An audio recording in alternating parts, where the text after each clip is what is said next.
Spiderman brand new day. एक ऐसा super hero जिसके पास सब कुछ था, फ्रेंड्स, लव, फैमिली। लेकिन एक डिसीजन ने उसकी पूरी दुनिया बदल दी। पीटर पार्कर ने दुनिया को बचा लिया, लेकिन उसकी सबसे बड़ी सेक्रीफाइस ये थी कि दुनिया उसे ही भूल गई। अब एक नया दिन शुरू होने वाला है, एक ऐसा दिन जहां स्पाइडरमैन के पास कोई सपोर्ट सिस्टम नहीं है, कोई हैप्पी एंडिंग नहीं है, सिर्फ एक मास्क है और एक प्रॉमिस कि चाहे दुनिया याद रखे या नहीं, वो हीरो बनना नहीं छोड़ेगा। ये है स्पाइडरमैन ब्रांड न्यू डे की कहानी और उसके पीछे छुपे सीक्रेट्स। एक नया पीटर पार्कर। नो वे होम के एंड में हमने देखा कि पीटर पार्कर ने डॉक्टर स्ट्रेंज के स्पेल के थ्रू अपने सभी लव्ड वंस की मेमोरीज इरेज कर दी। अब पीटर एक बिल्कुल नई लाइफ जी रहा है। ना एमजे उसे जानती है, ना नेड उसका दोस्त है, ना कोई उसकी असली आइडेंटिटी जानता है। पहली बार पीटर के पास एक नॉर्मल इंसान की तरह जीने का चांस है।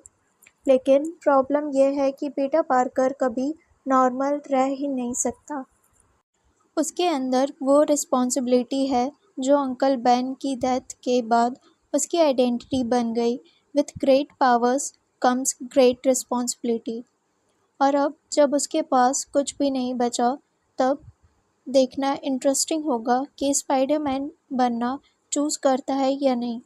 पार्ट 2, न्यूयॉर्क का dark chapter. Brand new day में पीटर पार्कर का सामना एक नए टाइप के क्राइम से होता है। एक ऐसा न्यूयॉर्क जहां सुपर हीरोज़ की कमी महसूस हो रही है।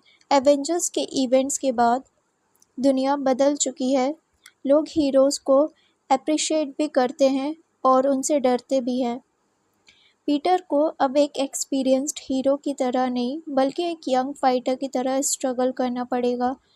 No Stark technology, no Avengers support, no magical help, सिर्फ उसका स्पाइडर सेंस, इंटेलिजेंस और डिटर्मिनेशन। पार्ट 3, न्यू विलन्स का थ्रेट। स्पाइडरमैन की सबसे बड़ी स्ट्रेंथ हमेशा से उसके विलन्स रहे हैं। ब्रांड न्यू डे में पीटर को ऐसा एनिमीज़ का सामना करना पड़ेगा जो सिर्फ उसकी फिजिकल पावर नहीं, बल्कि उसकी इमोशनल वीकनेस को टारगेट करे। एक विलन जो पीटर की लोनलीनेस का फ़ायदा उठाए, एक विलन जो उसकी आइडेंटिटी डिस्कवर करने की कोशिश करे, और एक विलन जो न्यूयॉर्क के लिए स्पाइडरमैन को थ्रेट बना दे।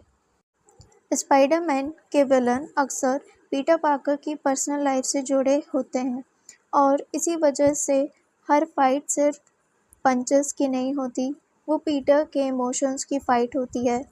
पार्ट 4, एमजे और पुरानी यादें।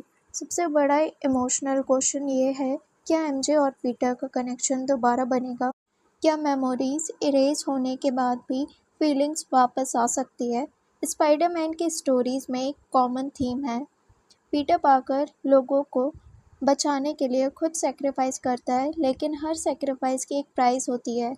ब्रांड न्यू डे शायद इसी जर्नी को एक्सप्लोर करेगा। एक हीरो जो दुनिया को बचा सकता है, लेकिन अपनी खुद की हैप्पीनेस के लिए स्ट्रगल करता है। पार्ट 5, स्पाइडरमैन का रियल ट्रांसफॉर्मेशन। इस मूवी का सबसे बड़ा फोकस एक्शन नहीं, बल्कि पीटर पार्कर का ट्रांसफॉर्मेशन हो सकता है। पहले पीटर के पास मेंटर्स थे, Tony Stark, doctor Strange, Avengers, लेकिन अब वो कम्प्लीटली अलोन है। और कभी-कभी एक हीरो तभी ग्रो करता है जब उसके पास कोई हेल्प नहीं होती। ब्रांड न्यू डे में हम एक ज़्यादा मैच्योर स्पाइडरमैन देख सकते हैं। एक ऐसा स्पाइडरमैन जो मिस्टेक्स करेगा, गिरेगा, लेकिन फिर खड़ा होगा। Part 6, future Marvel connection. Spiderman Marvel universe का सबसे इम्पॉर्टेंट कैरेक्टर है, इसलिए ब्रांड न्यू डे सिर्फ एक स्टैंड अलोन स्टोरी नहीं हो सकती। ये फ्यूचर मार्वल मूवीज़ के लिए नए डोर्स ओपन कर सकती है। मल्टीवर्स के इवेंट्स के बाद पीटर की स्टोरी एक फ्रेश डायरेक्शन ले रही है। हो सकता है फ्यूचर में नए हीरोज़, नए विलन्स और बड़े थ्रेट्स स्पाइडरमैन के वर्ल्ड में एंटर करे। Ending. Spiderman brand new day सिर्फ एक सुपर हीरो मूवी नहीं, ये एक ऐसे लड़की की कहानी है जिसके पास दुनिया की सबसे बड़ी पावर है, लेकिन उसकी पर्सनल लाइफ में सबसे बड़ा लॉस है। पीटर पार्कर ने सब कुछ खोया, लेकिन उसने एक चीज़ नहीं खोई, हीरो बनने की वजह। क्योंकि असली हीरो वो नहीं होता जिसे दुनिया याद रखे, असली हीरो वो होता है जो बिना किसी रिकॉग्निशन के भी सही काम करता है। और अब स्पाइडरमैन के लिए एक नया दिन शुरू होने वाला है। स्पाइडरमैन ब्रांड न्यू डे, एक नई बिगनिंग, एक नया पीटर पार्कर और एक नई कहानी।